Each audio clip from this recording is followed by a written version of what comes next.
Hello बच्चों, देखिए अभी हम लोग क्लास 11 11th केमिस्ट्री में most very very important objective question answer को पढ़ेंगे, जो आपके एग्जाम के लिए बहुत ज़्यादा इंपॉर्टेंट है, महत्वपूर्ण है। सवाल नंबर 1 है, H2O यानी जल का मोलर द्रव्यमान है। क्या बोला? H2O यानी जल का मोलर द्रव्यमान कितना होता है? देखिए, हाइड्रोजन का 1 होता है, 2 गो है तो 2 हो जाएगा, और ऑक्सीजन का 16 होता है, 2 और 16 मिल के हो जाएगा 18। एक का सही उत्तर 1 नंबर होगा 18। H2O यानी जल का मोलर द्रव्यमान होता है 18। आगे देखिए सवाल नंबर 2, इलेक्ट्रॉन का सापेक्ष आवेश है। इलेक्ट्रॉन पर होता है माइनस चार्ज, इलेक्ट्रॉन का आवेश ऋणात्मक होता है। आंसर होगा 2 नंबर -1। आगे देखिए सवाल नंबर 3, पोटेशियम के 1 मोल में होते हैं, किसी भी तत्व के 1 मोल में होते हैं। ऑप्शन 2 होगा 6.022 इंटू 10⁻23 परमाणु। याद रखिएगा, किसी भी तत्व के, पोटेशियम हो चाहे हीलियम हो, किसी भी तत्व के 1 मोल में होते हैं 6.022 इंटू 10⁻23 परमाणु। सही उत्तर ऑप्शन 2 होगा 2। आगे देखिए 4 नंबर क्वेश्चन, Be यानी बेरिलियम परमाणु के द्वितीय कोष में इलेक्ट्रॉन का संख्या है। Be का परमाणु संख्या 4 होता है, जिसके द्वितीय कोष में इलेक्ट्रॉन की संख्या 2 होती है। 4 का सही उत्तर 2 होगा। आगे देखिए सवाल नंबर 5, लिथियम का वर्ग संख्या है। Li यानी लिथियम का ग्रुप नंबर 1 होगा। देखिए, हाइड्रोजन, लिथियम, सोडियम, पोटेशियम, ये सभी ग्रुप 1 के तत्व हैं। 5 का सही उत्तर ऑप्शन 2 होगा 1। आगे देखिए 6 नंबर क्वेश्चन, Mg मैग्नीशियम तत्व है। मैग्नीशियम जो है ये S ब्लॉक तत्व होगा, ठीक है, S ब्लॉक एलिमेंट होगा। याद रखिएगा, ग्रुप 1 एंड ग्रुप 2 सभी S ब्लॉक एलिमेंट्स होते हैं, ठीक है। ग्रुप 1 और ग्रुप 2 के सभी तत्व S ब्लॉक तत्व कहलाते हैं। आगे देखिए 7 नंबर क्वेश्चन, नाभिक 6 कार्बन 13 में उपस्थित न्यूट्रॉन का संख्या है। क्या बोला? कार्बन 6 13 में उपस्थित न्यूट्रॉन का संख्या है। यहाँ पर कार्बन में द्रव्यमान संख्या 13 दिया है और परमाणु संख्या 6 दिया है। न्यूट्रॉन की संख्या क्या होता है? द्रव्यमान संख्या माइनस परमाणु संख्या, यानी 13 - 6 7 होगा। 13 - 6 7 होगा न्यूट्रॉन की संख्या। ऑप्शन 2 होगा। आगे देखिए सवाल नंबर 8, वर्ग 13 से लेकर 18 तक के तत्व हैं पी ब्लॉक तत्व। याद रखिएगा, ग्रुप 13 से लेकर ग्रुप 18 तक के तत्व पी ब्लॉक तत्व कहलाते हैं, पी ब्लॉक एलिमेंट। आगे देखिए 9 नंबर क्वेश्चन, तत्व जिसकी परमाणु संख्या 15 है, आवर्त सारणी के दीर्घ रूप के किस आवर्त में रखा गया है? आवर्त संख्या निकालने के लिए आपको देखना पड़ेगा संयोजकता। तो 15 परमाणु संख्या है, तो 15 का इलेक्ट्रॉनिक विन्यास हो जाएगा 2 8 5, संयोजकता हो जाएगा 8 - 5 यानी 3। आवर्त सारणी में आवर्त का संख्या 3 होगा 3। आगे देखिए सवाल नंबर 10, BeCl2 का आणविक ज्यामिति है रेखीय, लीनियर। याद रखिएगा, BeCl2 का आणविक ज्यामिति आकृति होगा रेखीय यानी लीनियर। आगे देखिए 11, H2 अणु का आबंध कोटि है। H2 अणु यानी H2 में दोनों हाइड्रोजन सिंगल बॉन्ड से जुड़े होते हैं। आबंध कोटि 1 होगा, सिंगल यानी 1। 11 का सही उत्तर ऑप्शन 2 होगा। H2 अणु में दोनों हाइड्रोजन सिंगल बॉन्ड से जुड़े होते हैं, एकल बंध से, 1 होगा 1। आगे देखिए 12, H2O यानी जल में ऑक्सीकरण का संकरण है sp3। H2O यानी जल में ऑक्सीजन का संकरण 4 होता है, 4 के लिए होगा sp3, ठीक है, sp3 ऑप्शन 2 होगा। आगे देखिए 13, SO2 के इलेक्ट्रॉन के आबंध युग्मों की संख्या है। क्या बोला? SO2 यानी सल्फर डाइऑक्साइड के इलेक्ट्रॉनों के आबंधी युग्मों की संख्या है 2 होगा, ठीक है, 2 होगा 2। सल्फर के दोनों तरफ 2 को ऑक्सीजन सिंगल बॉन्ड से जुड़े होते हैं, आबंध युग्मों की संख्या 2 होगा 2। आगे देखिए 14 बॉयल का नियम गणितीय रूप में लिखा जाता है। ऑप्शन 2 होगा P = स्थिरांक इंटू 1/V, ठीक है। P यहाँ पर प्रेशर दाब है और V वॉल्यूम आयतन है। P = स्थिरांक इंटू 1/V। 14 का सही उत्तर बॉयल का नियम होगा ऑप्शन 2। आगे देखिए सवाल नंबर 15, जब दाब वायुमंडल में और आयतन लीटर में व्यक्त किया जाता है तो 1 मोल गैस STP पर यानी 273 केल्विन और 1 वायुमंडल दाब पर 22.4 लीटर आयतन घेरती है। तो R का मान है, यहाँ पर R का मान होता है ऑप्शन 2 0.0821 लीटर एटमॉस्फेयर पर केल्विन पर मोल। याद रखिएगा ऑप्शन 2 होगा आर का मान ऑप्शन 2 सही उत्तर 0.0821 लीटर एटमॉस्फेयर पर केल्विन पर मोल। आगे देखिए सवाल नंबर 16। ये जो अभिक्रिया है रासायनिक समीकरण है, उष्मा रासायनिक समीकरण एक उदाहरण है किसका, दहन एंथैल्पी का। क्योंकि यहाँ पर एंथैल्पी का मान नेगेटिव में है, जो डेल्टा एच का मान है नेगेटिव में है, दहन एंथैल्पी का होगा। दहन होने से एंथैल्पी का मान नेगेटिव होता है, दहन एंथैल्पी का 16 का 2 होगा। आगे देखिए 17 अवस्था परिवर्तन Hg लिक्विड से हो रहा है परिवर्तन Hg सॉलिड में, एंट्रोपी परिवर्तन का चिन्ह है। यहाँ पर एंट्रोपी परिवर्तन का चिन्ह होगा delta S equal to positive, 17 का 1 नंबर होगा। एंट्रोपी परिवर्तन पॉजिटिव में होगा 17 का 1, क्योंकि यहाँ पर Hg यानी पारा लिक्विड का परिवर्तन Hg पारा सॉलिड में हो रहा है, तो लिक्विड से जब सॉलिड में होता है तो एंट्रोपी परिवर्तन पॉजिटिव में होता है, 17 का 1 नंबर होगा। आगे देखिए 18 पढ़िए। यदि डेल्टा जी लेस देन 0 हो तो प्रक्रम स्वतः प्रवर्तित होगा। याद रखिएगा जब डेल्टा जी लेस देन 0 हो तो प्रक्रम स्वतः परिवर्तित होगा। जब डेल्टा जी इक्वल टू 0 हो, डेल्टा जी इक्वल टू 0 हो प्रक्रम साम्य अवस्था में होगा। आगे जब डेल्टा जी ग्रेटर देन 0 हो तो प्रक्रम अस्वतः परिवर्तित होगा। याद रखिएगा ये सब बात। आगे देखिए 19 0.1 mNaOH बिलियन का pH का मान होता है 13। ठीक है, इसको सॉल्व करके देख लीजिएगा। 0.1 mNaOH बिलियन का pH मान होता है 13। 19 का 1 नंबर होगा, 19 का 1 13। आगे देखिए सवाल नंबर 20 पढ़िए। 20 नंबर क्वेश्चन देखिए। उत्क्रमणीय अभिक्रिया A+B बनता है C+D के लिए साम्य स्थिरांक Kc है। क्या बोला, उत्क्रमणीय अभिक्रिया A+B बनता है C+D के लिए साम्य स्थिरांक Kc क्या होगा।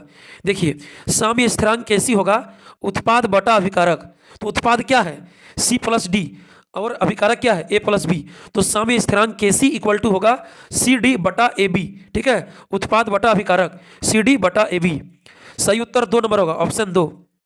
आगे देखिए 21 स्पीज OH माइनस है, स्पीज OH माइनस है लुईस क्षारक। ठीक है, क्या बोला हाइड्रोक्साइड आयन, स्पीज OH माइनस यानी हाइड्रोक्साइड आयन है लुईस क्षारक, ऑप्शन 2 होगा।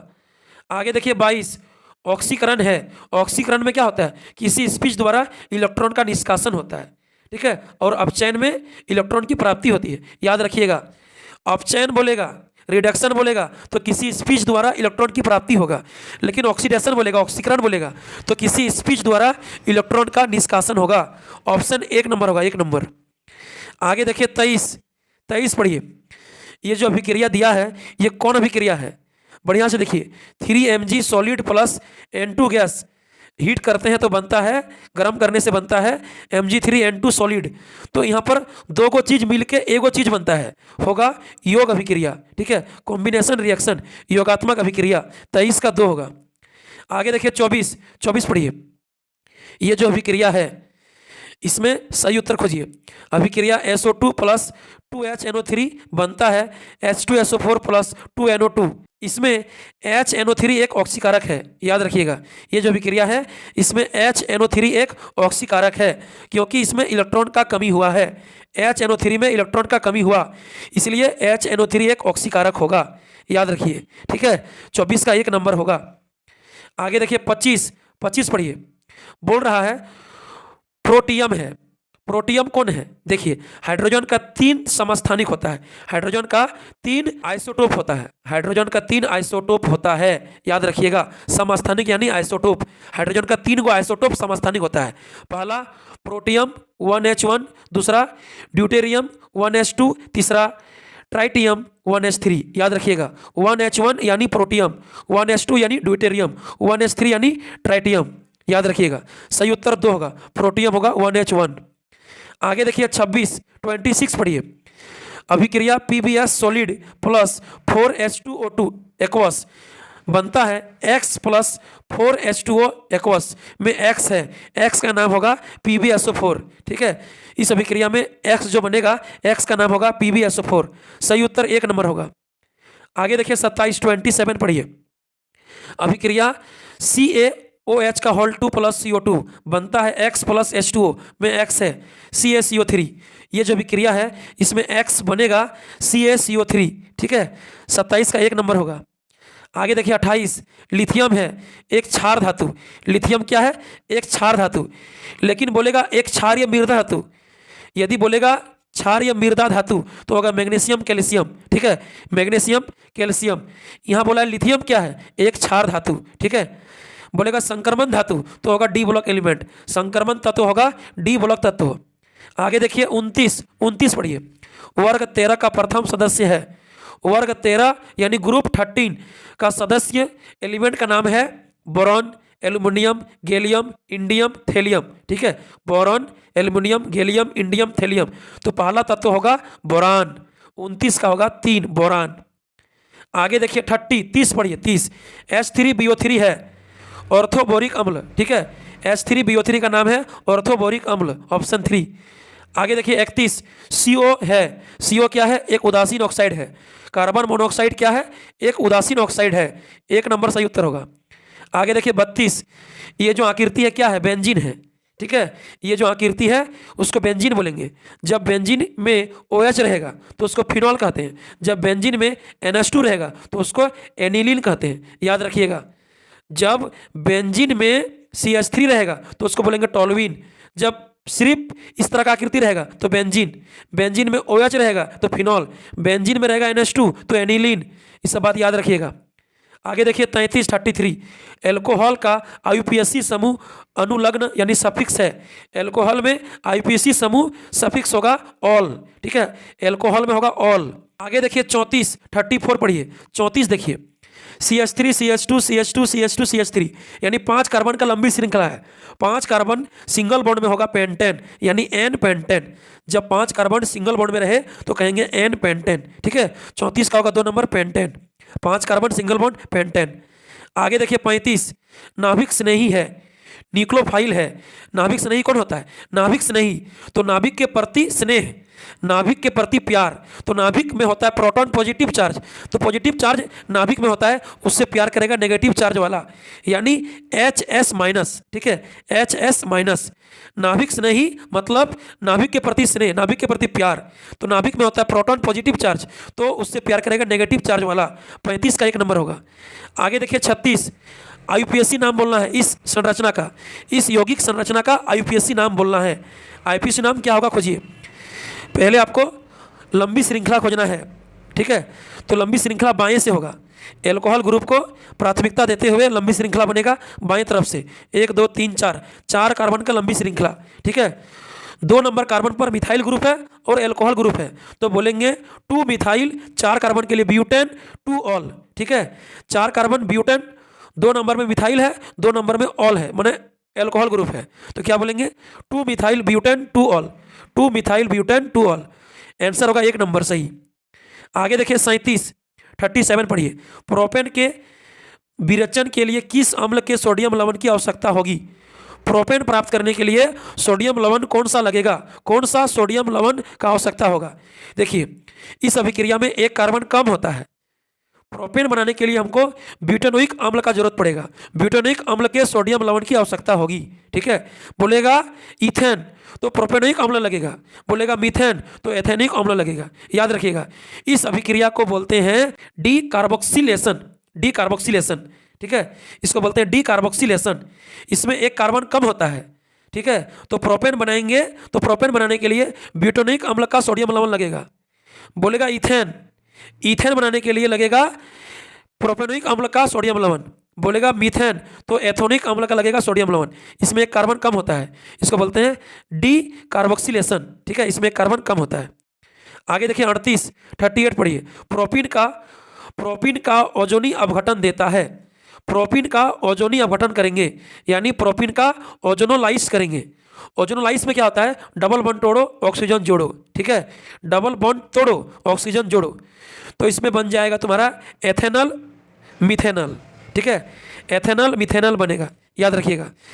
प्रोपीन का ओजोनोलाइज यानी ओजोनी अपघटन करेंगे तो डबल बॉन्ड तोड़ो ऑक्सीजन जोड़ो तो तुम्हारा बन जाएगा क्या बनेगा? एथेनल मिथेनल बनेगा। ठीक है। एगो बनेगा एसिटल्डिहाइड, एगो बनेगा मीथेल्डिहाइड। ठीक है, एसिटल्डिहाइड मीथेल्डिहाइड याद रखिएगा। डबल बॉन्ड तोड़ो, ऑक्सीजन जोड़ो, इसका रूल होता है। तो एथेनॉल मिथेनॉल बनेगा प्रोपिन से। आगे देखिए 39 डी ब्लॉक तत्व है। डी ब्लॉक तत्व कहते हैं संक्रमण तत्व को। डी ब्लॉक एलिमेंट कहेंगे संक्रमण तत्व को। सही उत्तर सी होगा।